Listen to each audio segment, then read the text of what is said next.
Welcome back, स्वागत है आप सभी का आज की क्लास में।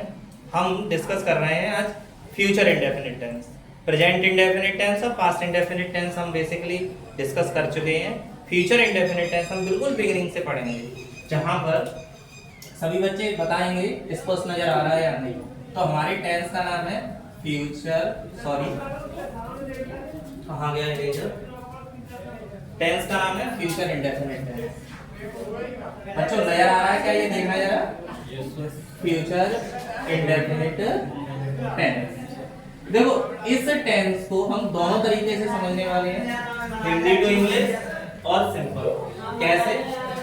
अगर कोई भी टेंस हमारा जिसकी क्रिया के साथ गा, बी, गे, किसी भी टेंस में क्रिया के साथ अगर गागी के वाक्य के अंत में हमें लिखा मिल जाए तो वही हमारा फ्यूचर इंडेफिनिट टेंस है। कौन सा टेंस है? इतनी सिंपल सी बात क्लियर सभी बच्चों को? आइए समझते हैं आगे। ये तो हो गई हमारी सिंपल सेंटेंस की एक हिंदी वाले वाक्य की पहचान। अब हम डिस्कस करते हैं इंग्लिश में। तो बेटा अगर कभी भी किसी भी सेंटेंस में आई और वी के साथ हमें सेल लगा मिल जाए, क्या लगा मिल जाए, या आई बी के अदर किसी सब्जेक्ट के साथ हमें विल लगा मिल जाए, अदर किसी सब्जेक्ट के साथ क्या लगा हो, प्लस उसी सेंटेंस में मेन वर्ब की फर्स्ट फॉर्म उसके जस्ट बाद लिखी हो, तो उस सेंटेंस का जो टेंस होगा वो होगा future indefinite tense. Identification Hindi और इंग्लिश में आप लोग को समझ में आई कि अगर कोई भी बात हिंदी में बोली जाती है तो क्रिया प्लस गागी के लिखा है तो वो फ्यूचर इंडेफिनिट टेंस हिंदी में हो गया। और अगर किसी भी वाक्य का कर्ता आई और बी है तो उसके साथ क्या लगा मिलेगा, सेल। अगर कोई करता है तो क्या लगा मिलेगा, और मेन वर्ब की तो सेल और विल के साथ मेन वर्ब की फर्स्ट फॉर्म लिखी है तो वही टेंस हमारा फ्यूचर इंडेफिनिट टेंस होता है। नेक्स्ट हम देखते हैं कि मान लेते हैं कोई एक वाक्य है हमारा, कोई एक वाक्य है, उसकी कुछ स्पेशल कंडीशन होती है फ्यूचर इंडेफिनिट टेंस में। जैसे कि अगर मैं कहूं कि किसी सेंटेंस में एक स्पेशल कंडीशन को लेके मैं आपको बात बताने जा रहा हूं फ्यूचर इंडेफिनिट टेंस की ही, कि अगर कंडीशन हमारी शो हो रही है किसी थ्रेट को लेके, थ्रेट यानी धमकी, जरा बच्चे बताओ थ्रेट यानी धमकी। अगर उस सेंटेंस में हमें लिखा मिल रहा है कंपल्सन, क्या लगा मिल रहा है, यानी कि किसी काम को करने की विवशता, मजबूरी, क्या मजबूरी, तो हम उस सेंटेंस को समझेंगे। और तीसरा सबसे जरूरी चीज बेटा ध्यान से देखेंगे इधर कि पहला हमने क्या आपको बताया, थ्रेट, दूसरा क्या बताया, कंपल्सन, और तीसरी सबसे जरूरी चीज जो मैंने आपको बताई थी अगर आपको ध्यान हो तो, कि अगर कोई भी हमारा फ्यूचर टेंस जो कि हमें सेंटेंस में किसी काम को करने के लिए फिक्स्ड सिचुएशन बताता है, कैसी सिचुएशन बताता है बेटा, फिक्स्ड सिचुएशन बताता है, तब कंडीशंस चेंज हो जाती हैं और जो सेंटेंस में सब्जेक्ट हमारा आई और बी होता है उसके साथ विल लगा हुआ मिलता है और अदर सब्जेक्ट के साथ हमारा सेल लगा हुआ मिलता है। फिर से समझाता हूं कि अगर फ्यूचर इंडेफिनिट टेंस हमें हिंदी में समझना है तो क्रिया के साथ गागी जरूर आता है हिंदी में बोलते हुए। वहीं उसी सेंटेंस में अगर सब्जेक्ट आई और बी है तो जनरली क्या लगा मिलेगा, सेल। आई और बी के अलावा कोई और सब्जेक्ट है तो जनरली क्या लगा मिलेगा, विल। बट कुछ स्पेशल कंडीशन जो है वो क्या है कि अगर थ्रेट हो, कंपल्सन हो या कोई फिक्स्ड सिचुएशन हो, ऐसी स्थिति में वहां पर आई और बी के साथ विल लग जाता है और अदर के साथ सेल लग जाता है और एम बी पावर बना है। क्या आपको ये स्पष्ट नजर आ रहा है? All clear? ठीक है। तो अब बच्चों इस वाले वाक्य में जिसमें थ्रेट, कंपल्सन या फिक्स्ड सिचुएशन मिलेगी, हिंदी में कोई सेंस निकलेगा इसका? तो गुंजन ध्यान देंगे, ऐसे वाक्य में जो सेंस निकलेगा कि जो क्रिया होगी उस क्रिया के साथ ना जुड़ा होगा, क्या जुड़ा होगा, ना। और उसके बाद उसमें लिखा मिल सकता है या अर्थ में आ सकता है हिंदी में पढ़ेगा, पढ़ेगी या फिर पढ़ेगी। इतनी बात क्लियर आई? अच्छा, उसी वाक्य में जो एक सिंपल सा फ्यूचर का होगा उसमें अवश्य या जरूर लिखा हुआ हो सकता है। क्या लिखा हुआ हो सकता है? अवश्य या जरूर। यानी कि कोई क्रिया है उसके साथ ना आएगा तथा पढ़ेगा, पढ़ेगी, पढ़ेंगे लिखा होगा या फिर जरूर या अवश्य आएगा। और वाक्य से हमें भाव आएगा कि वाक्य में कोई धमकी, मजबूरी या फिर कोई फिक्स सिचुएशन है। क्योंकि हम एक बात जानते हैं कि बेटा कोई भी काम अगर फ्यूचर में होगा, कोई भी काम अगर कब होगा, तो हम नहीं बता सकते वो होगा या नहीं होगा। जैसे मैंने कहा कि मैं कल सुबह विद्यालय जाऊंगा। अब कल सुबह बारिश हो जाए, हो सकता है मेरी तबीयत खराब हो जाए, हो सकता है कोई इंपॉर्टेंट काम पड़ जाए। क्या ये वाला काम फिक्स्ड है कि मैं कल विद्यालय पहुंच ही जाऊं? नहीं। लेकिन मैंने कहा कि कल मैं विद्यालय जाऊंगा, तो ये एक जनरल सिचुएशन है। कैसी सिचुएशन है बेटा? जनरल सिचुएशन है जिसमें मुझे ये बात पता चल रही है कि हम कोई भी प्लान तो कर रहे हैं लेकिन वो फिक्स्ड नहीं है। बट अगर फ्यूचर में होने वाला कोई भी काम फिक्स्ड हो, कैसा हो कि हाँ वो होगा ही होगा, हम करेंगे ही करेंगे। और ये वाला सेंस देने के लिए हम जो सब्जेक्ट होते हैं उनके जो हेल्पिंग वर्ब्स हैं उनको रिवर्स कर देते हैं। कैसे? आई और वी के साथ जो सेल आ रहा था उस जगह पे क्या आने लगा? और अदर के साथ जो विल आ रहा उसके साथ क्या आने लगा? ये इस चीज में ये दिखाता है कि हमारी सिचुएशन अब कैसी हो गई, या फिर कोई मजबूरी है या फिर कोई थ्रेट है। All clear? इतना सारे बच्चे नोट करेंगे, अच्छे से समझेंगे। इसके बाद मैंने आपको कल बताया था कि हमने सीख लिया प्रेजेंट इंडेफिनिट। क्या सीखा बेटा? Present indefinite. उसके बाद हमने सीखा पास्ट इंडेफिनिट। क्या सीखा? और आज हमने किस टॉपिक को क्लियर किया है? फ्यूचर इंडेफिनिट को। किसे क्लियर किया है? फ्यूचर इंडेफिनिट को। अब हम क्या करने वाले हैं? अब हम इन तीनों सेंटेंसेस पर अफर्मेटिव, नेगेटिव, इंटेरोगेटिव के सेंटेंसेस के फॉर्मेशन करेंगे, जिसमें हम ये सीखेंगे कि सेंटेंस का फॉर्मेशन तो सेम होता है, बस चेंज होता है तो एक दो शब्दों का। किसका चेंज होता है बेटा? और वे एक दो शब्द कैसे कैसे बदलते हैं, तुरंत से इसे नोट करो, फिर हम उस टॉपिक को डिस्कस करते हैं। करिए बेटा जल्दी से नोट।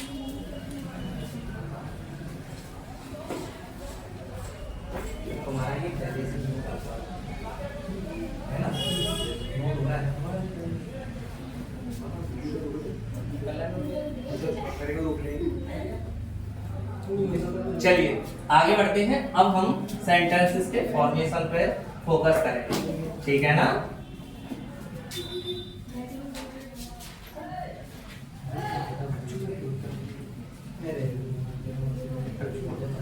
चलिए बच्चों ध्यान दो, बच्चों बातें नहीं करो, बस ध्यान दो। देखो समझो, बताना मुझे क्लियर नजर आ रहा है या नहीं आ रहा है। जैसे मैंने यहाँ लिखा प्रेजेंट इंडेफिनिट, क्या नजर आ रहा है ये? ठीक है, नीचे लिखता हूं थोड़ा, प्रेजेंट इंडेफिनिट टेंस। अब नजर आ रहा है? क्लियर नजर आ रहा है ना?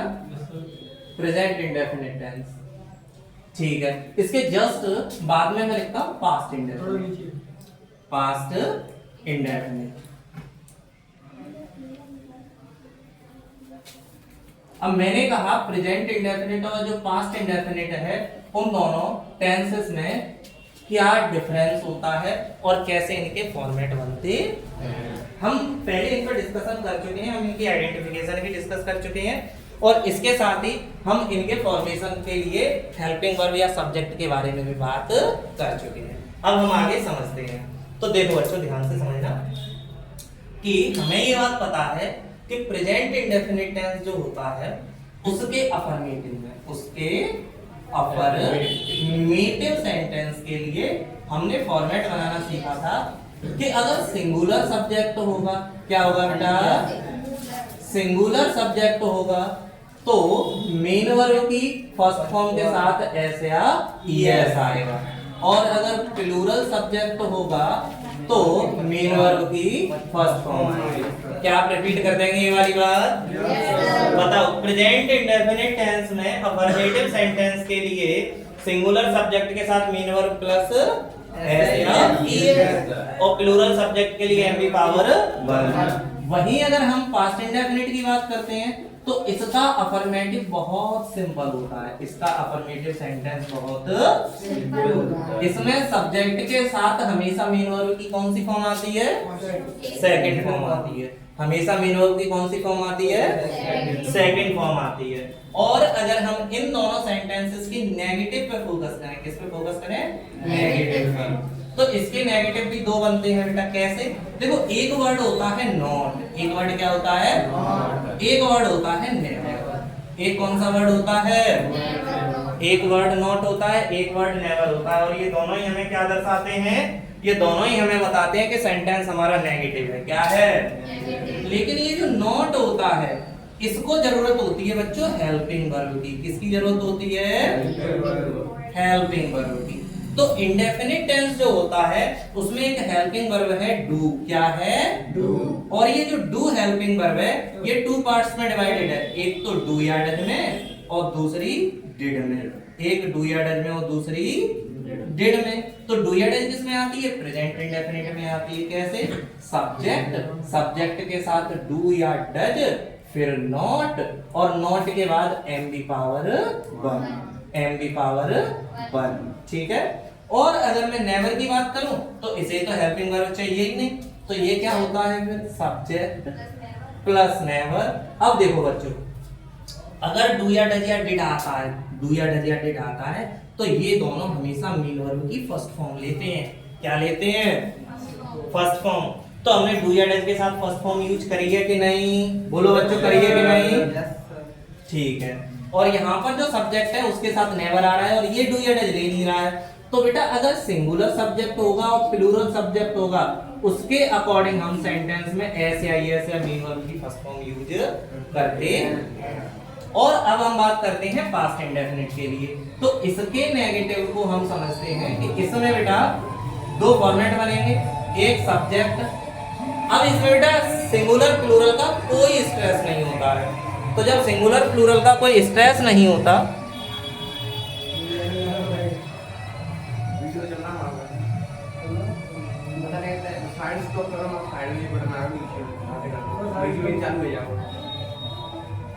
देखो अगर नेगेटिव सेंटेंस है हमारा और नेगेटिव सेंटेंस में जो हमारा सब्जेक्ट आया है, क्या आया है? सब्जेक्ट। उसके साथ हेल्पिंग वर्ब डिड यूज करेंगे और उसके बाद नॉट लगा के एम की पावर 1।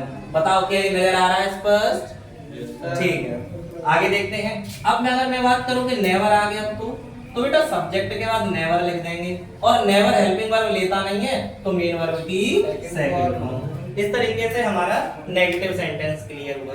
अब अफर्मेटिव और नेगेटिव ये दोनों फॉर्मेट हमारे इसके क्लियर हो गए। अब हम बात करते हैं फ्यूचर टेंस के लिए। किसके लिए बात करते हैं? फ्यूचर के इंडेफिनिट के ये दोनों फॉर्मेट हम आज बनाते हैं, फ्यूचर इंडेफिनिट टेंस।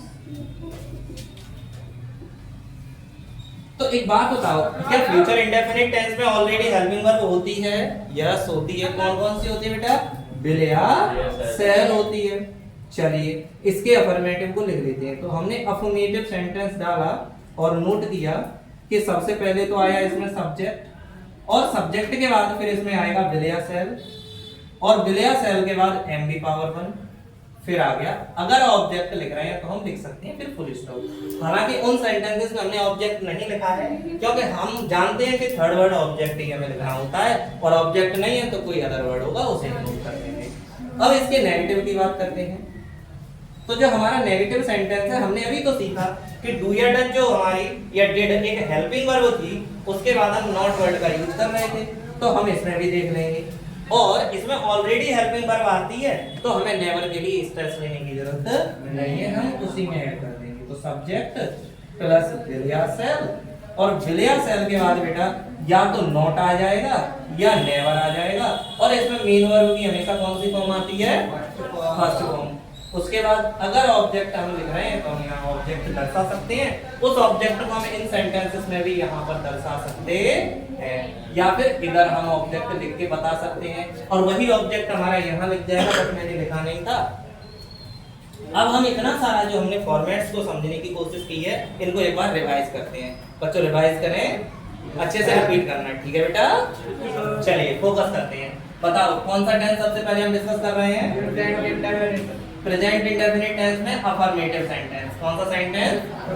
सारे बच्चे बताओ, क्या अफर्मेटिव का दूसरा नाम आप जानते हैं? Positive sentence. पॉजिटिव सेंटेंस में सिंगुलर सब्जेक्ट के साथ मीन वर्ब प्लस एस या एस, और अगर प्लूरल सब्जेक्ट हुआ तो मीन वर्ब की। अब पास्ट इंडेफिनिट टेंस की अगर हम बात करें तो अफर्मेटिव सेंटेंस में, पास्ट इंडेफिनिट के अफर्मेटिव सेंटेंस में सबसे पहले क्या आएगा?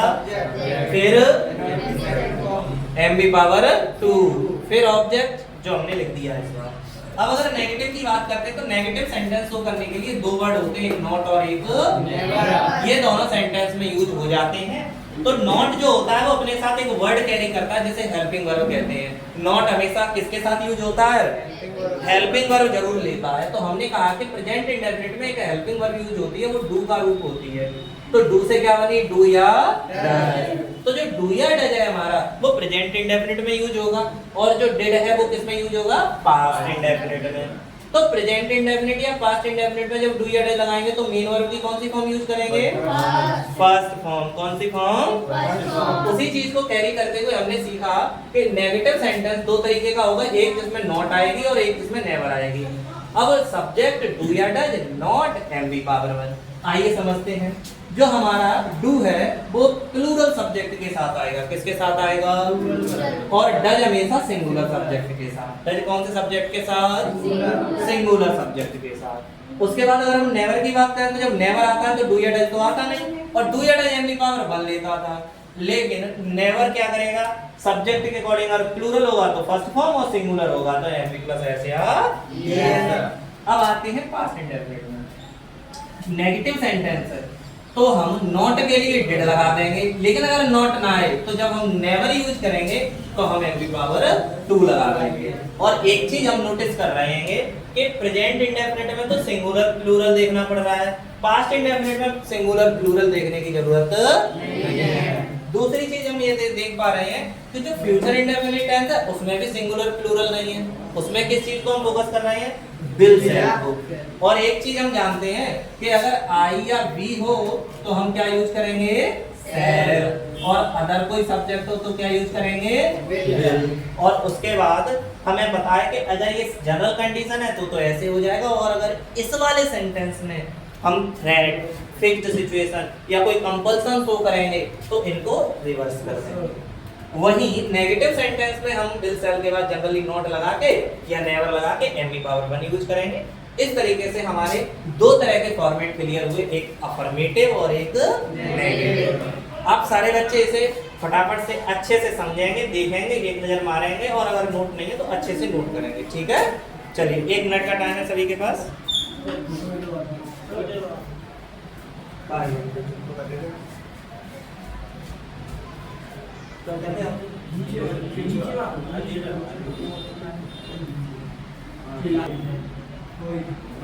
चलिए अब हम आगे बढ़ते हैं।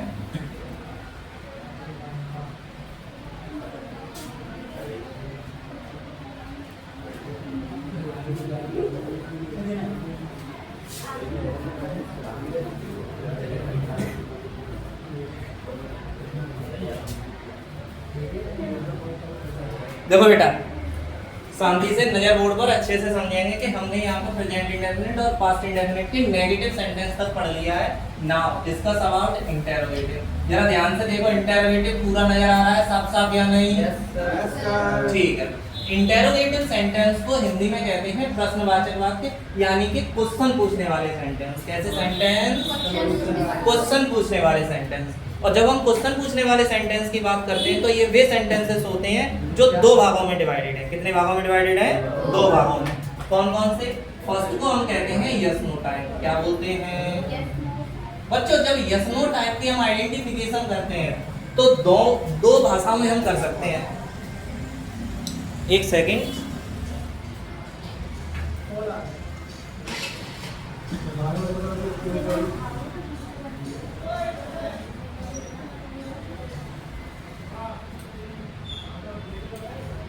तो मैंने बोला कि अगर हम यस नो टाइप सेंटेंस की आइडेंटिफिकेशन करते हैं तो 2 लैंग्वेज में करते हैं, एक हिंदी और एक इंग्लिश। तो जब हम हिंदी लैंग्वेज में सेंटेंस बोलेंगे तो हम किसी भी सेंटेंस को कहते हैं कि वो वाक्य क्या शब्द से शुरू हो। कैसे शुरू हो बेटा? जब क्या शब्द वाक्य के शुरू में आए। और जब ऐसी कंडीशन होती है कि वाक्य के शुरू में क्या शब्द आ जाए तो हमारे पास दो टेंस है, उनके सेंटेंस के फॉर्मेट हमें बनाने हैं। तो देखो हिंदी में तो क्या शब्द शुरू में आएगा। अब जब हम अंग्रेजी में सेंटेंस लिखेंगे तो हम फॉर्मेट कुछ इस तरीके से बनाएंगे और वही इंग्लिश वाले सेंटेंस की आइडेंटिफिकेशन होगी कि सबसे पहले तो हम लिखेंगे डू या डज। बोलो बच्चों क्या लिखेंगे? फिर सब्जेक्ट। और मैंने आप लोगों से ये बात पूछी थी कि जब डू या डज आएगा तो मेन वर्ब की कौन सी फॉर्म आनी चाहिए, और उसके बाद ऑब्जेक्ट और लास्ट में क्वेश्चन मार्क। यही सेम चीज जब हम पास्ट इंडेफिनिट के लिए करेंगे, किसके लिए करेंगे? तो डू या डज की जगह हम क्या लिख देंगे? Did plus subject plus MV power 1 और ऑब्जेक्ट और लास्ट में क्वेश्चन। क्या ये दोनों बातें आपको समझ में आ रही हैं? चलिए ये हमारा रहा यस नो टाइप। इसका जो दूसरा पार्ट है उसे हम कहते हैं डब्ल्यूएस टाइप। क्या बोलते हैं बच्चों? क्या है ये डब्ल्यूएस टाइप? तो बच्चों देखो ध्यान से, यहाँ पर थोड़ा सा साइड में मैं एक्सप्लेन कर रहा हूँ, समझना बेटा। अगर मैंने लिखा क्वेश्चन वर्ड तो मैं इसे शॉर्ट में पहले तो क्वेश्चन का क्यू और डब्ल्यू वर्ड का लिख लेता हूँ। और मैंने कहा कि अंग्रेजी के कुछ क्वेश्चन वर्ड लिखता हूँ, जैसे मैंने लिखा how, what, where, when, why या हु या फिर हूँ। ठीक है, ये मैंने कुछ क्वेश्चन वर्ड्स लिखे हैं। जरा ध्यान दो, WS, WS, WS, WS, WH, H और W। क्या एक भी क्वेश्चन वर्ड ऐसा है हमारा जो W और H से ना बना हो? बिल्कुल बना है। क्या सर इनकी हिंदी मीनिंग बताएंगे? हाँ। हाउ माने कैसे, व्हाट मीन्स क्या, वेयर मीन्स कहाँ, व्हेन मीन्स कब, व्हाई मीन्स क्यों, हु मीन्स कौन और हूम माने किसे। ये है हमारे क्वेश्चन वर्ड जो कि हम हिंदी में बोलते हैं।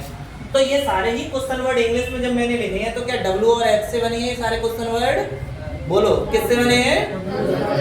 W और H से बने, इसलिए हम इस टाइप को कौन सा टाइप बोल रहे हैं? और इसकी आइडेंटिफिकेशन हिंदी वाले सेंटेंस में हम ऐसे कहते हैं कि जब QW यानी क्वेश्चन वर्ड बीच में आए। किसके बीच में आए? सेंटेंस के बीच में आए। और जब ये बीच में आता है तो हम सेंटेंस बनाते हुए किस चीज का ध्यान रखते हैं? हम इस क्वेश्चन वर्ड से सेंटेंस शुरू करते हैं। तो हमारा फॉर्मेट कुछ ऐसा बनेगा कि हम सबसे पहले क्या लिखेंगे? Question word. अब उस क्वेश्चन वर्ड के अकॉर्डिंग अगर वो प्रेजेंट इंडेफिनिट है तो डू या डज लगा लेंगे, और उसके बाद फिर हमारा सब्जेक्ट आ जाएगा, फिर एमवी पावर 1 और ऑब्जेक्ट और लास्ट में क्वेश्चन वर्ड। अच्छा ध्यान से बच्चों रिपीट करना, अगर यहाँ पर क्वेश्चन वर्ड के बाद डू या डज आया है तो ये कौन सा टेंस शो कर रहा है? Present indefinite. मैं कहूँगी जरा पास्ट इंडेफिनिट टेंस के बारे में आप बताओ, तो आप बोलोगे कि सर क्वेश्चन वर्ड तो सबसे पहले ही आता है, क्वेश्चन वर्ड सबसे पहले आता है, फिर उसके बाद क्या आ जाता है? डिड, फिर सब्जेक्ट, और एमवी पावर 1 हमेशा डू या डज या डिड के साथ आएगा ही आएगा, और फिर आ गया ऑब्जेक्ट, और ये रहा हमारा लास्ट में क्वेश्चन। इस तरीके से हमें समझ आया कि अगर यस नो टाइप सेंटेंस है तो वो हेल्पिंग वर्ब से शुरू होगा, और अगर वो WH टाइप सेंटेंस है तो वो कैसे शुरू होगा? क्वेश्चन वर्ड से। हाँ बेटा अर्पिता, वो सेंटेंस जो यस नो टाइप है वो कैसे शुरू होगा? डू या डज या फिर डिड। ये तीनों ही वर्ड हेल्पिंग वर्ब है। तीनों ही वर्ड क्या है? अगर कोई सेंटेंस जो WH टाइप है तो हमेशा कैसे शुरू होगा? क्वेश्चन वर्ड से। क्या ये पूरी बात आपको एक्सप्लेन करनी पड़ेगी दोबारा या समझ आ गई? चलो एक बार रिवाइज कर लेते हैं। प्रेजेंट इंडेफिनिट टेंस का इंटरोगेटिव सेंटेंस में फर्स्ट टाइप क्या है? Yes no type. हिंदी में इस सेंटेंस की पहचान होती है जब क्या शब्द वाक्य के शुरू में आए। आदित्य, जब क्या शब्द वाक्य के शुरू में आए तो टाइप का नाम? बहुत अच्छे। फॉर्मेट बनाएंगे तो सबसे पहले डू या डज या फिर subject MV power 1 object, end में क्या होना जरूरी है? अगर WH टाइप है तो हम देखेंगे कि जब क्वेश्चन वर्ड्स हम लिखते हैं तो सारे क्वेश्चन वर्ड्स में W और H होता है। तो ऐसे सेंटेंस जिनमें क्वेश्चन वर्ड आए, वो सेंटेंस जिसमें क्वेश्चन वर्ड आ जाए बाकी के बीच में, उसी को हम WH टाइप सेंटेंस बोल देते हैं। और इसमें सबसे पहले क्या लिखते हैं? क्वेश्चन वर्ड, फिर हेल्पिंग वर्ब, फिर subject MV power 1 object, end में क्या आएगा? अगर आप लोग को यहाँ नीचे आ जाए समझ में, तो क्या मैं नीचे फ्यूचर इंडेफिनिट टेंस के बारे में लिख दूं? चलो मुझे बताना आपको नजर आ रहा है या नहीं। फ्यूचर इंडेफिनिट टेंस, क्या आपको क्लियर नजर आ रहा है? ठीक है, बताओ कौन कौन से टाइप है। इसका यस नो टाइप मैं सबसे पहले डाल देता हूँ, और आप मुझे बस इतना बताओ, क्या मुझे ये दोबारा बताने की जरूरत है कि क्या शब्द शुरू में आए? ठीक है, क्या आप लोग ये नहीं जानते कि इसकी हेल्पिंग वर्ब विल या शैल होती है? क्या ये भी आपको पता होगा कि मीन वर्ब आए तो मीन वर्ब की हमेशा कौन सी फॉर्म आती है? ठीक है, तो सबसे पहले हम यस नो टाइप में विल या शैल लिख लेंगे, उसके बाद सब्जेक्ट, एमवी पावर 1 और ऑब्जेक्ट, लास्ट में हम क्या लगा देंगे? Question mark. लास्ट में हम क्या लगा देंगे? ऐसे करके मैं यहाँ साइड में लिख देता हूँ, ऐसे करके क्वेश्चन मार्क, और ये हमारी लाइन खींची। आ जाओ, दूसरा इसका टाइप है WS टाइप। जरा बताओ ये भी नजर आ रहा है या नहीं? प्रॉपर नजर आ रहा है? नहीं नजर आ रहा? चलो इसे हम साइड में लिखेंगे बाद में। तो देखो ध्यान से, इसे मैं ऊपर लिख देता हूँ यहाँ पर, ये इरेज कर रहा हूँ, आप लोग इसे वीडियो को पॉज करके या फिर वैसे नोट कर लीजिए बाद में। देखो फ्यूचर इंडेफिनिट टेंस का WS टाइप हम लिख रहे हैं, तो ये जो हमारा WS टाइप है, B पॉइंट WS टाइप, सबसे पहले QW लिखेंगे। एक सेकंड ज्यादा ऊंचा हो गया। सबसे पहले हम QW लिखेंगे, WH टाइप। QW लिखने के बाद फिर हम विल या शैल लिखेंगे, फिर सब्जेक्ट आएगा, फिर एमवी पावर 1, ऑब्जेक्ट के बाद क्वेश्चन मार्क। इस तरीके से हमने अभी डिस्कस किया एक सेंटेंस के टाइप, जिसमें हमने सीखे प्रेजेंट इंडेफिनिट, पास्ट इंडेफिनिट और फ्यूचर के इंडेफिनिट। और इन इंडेफिनिट सेंटेंसेस में हमने डिस्कस किए फॉर्मेट। क्या डिस्कस किए बच्चों आज? फॉर्मेट में क्या था? अफर्मेटिव था, नेगेटिव था और इंटेरोगेटिव था। क्या था? इंटेरोगेटिव। ये सारे फॉर्मेट आप अच्छे से बनाएंगे, और इनके अच्छे से फॉर्मेट होने के बाद हम आगे बढ़ेंगे और अगले टेंस कल से स्टार्ट करेंगे कॉन्टिन्यूअस। कौन से स्टार्ट करेंगे? कॉन्टिन्यूअस। कोई भी बच्चा किसी भी बुक से कैसे भी, Hindi to English, English to Hindi, कैसे भी ट्रांसलेशन के सेंटेंस या अदर काइंड ऑफ सेंटेंस पूछ सकता है, कमेंट कर सकता है, बता सकता है, और सारे सेंटेंसेस के आपको सॉल्यूशंस मिल जाएंगे। अगर आपको प्रैक्टिस करानी है तो आप कमेंट में लिखिए कि सेंटेंसेस की प्रैक्टिस करवाइए, तो तीनों टेंसों के सेंटेंसेस की प्रैक्टिस करवा दी जाएगी, बताएगा अफर्मेटिव, नेगेटिव और इंटेरोगेटिव के ऊपर। आज के लिए इतना ही, थैंक यू।